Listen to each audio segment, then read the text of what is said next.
what I've started is this Girls in Tech, an event to help girls understand that maths, science doesn't have to be all that intimidating. It can be fun. So using IoT, because that's where things really happen, things come to life, you can see, um, inspire them to let them know that if you crack the code, it's so much easier and it's so much fun. What was the inspiration? How did the process look to setting something like that up?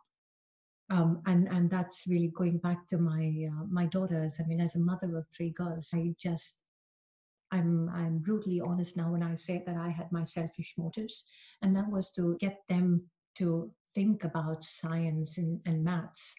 Um, and that's what I thought. I mean, being in this, when we had the Women in Tech in Stockholm, um, this is an event that gets sold out in a couple of seconds all over the world, I understand. But I was at one such event and I looked around at women and really, eager, enthusiastic women daring to make a difference.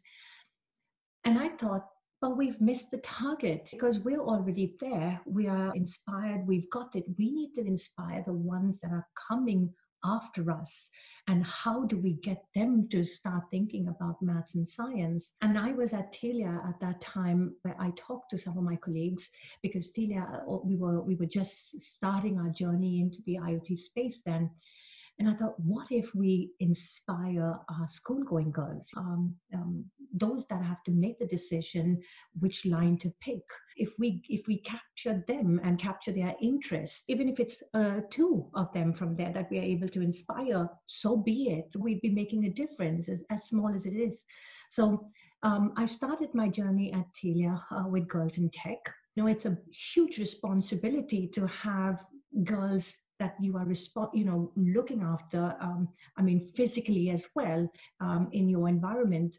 So we wanted to keep it to a number that we were able to look after, manage. And that's where we thought, let's keep it at 20, 25, not wanting to make this bigger. And we had it twice a year. What I think was also fantastic is that there are other companies that want to be part of encouraging. So I think companies are definitely on this journey. They see the challenge and they want to help school-going girls in inspiring them in science and maths.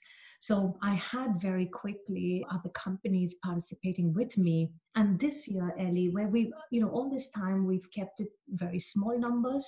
Yeah. This year, finally, we decided, what the heck, let's go big, because we've always had to tell girls, sorry, it's the places are taken.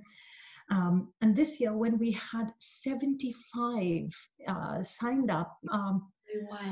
had to cancel because of COVID-19. Yeah. Yes. And we tried, when the restrictions went down, we thought, what about, let's do this again now, let's consider. But then we decided to just wait because we don't want to be responsible for the spread of the pandemic. So we decided to give it a rest this year. However, PwC and I are still very much, my ex-colleague Ulrika Andersson, we're looking at, so what could we do? And this is together with KTH, the university. What could we do if we had to have such a course online, Inspire Online? How could we do it?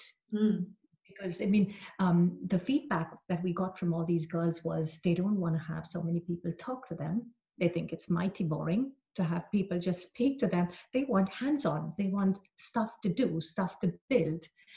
And that's the challenge, right? If you're doing an online session, how do I inspire? What could I send them? So if any companies are watching this, if you've got any ideas, please, we'd be happy to listen. Yeah. What would be your advice to anyone who wants to set up a similar initiative or community? I think that it doesn't take much.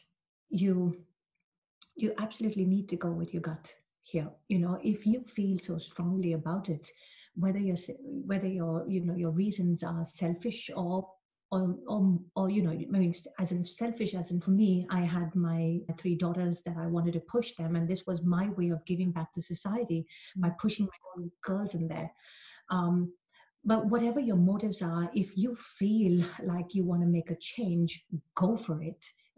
There's so many companies out there that are eager to help.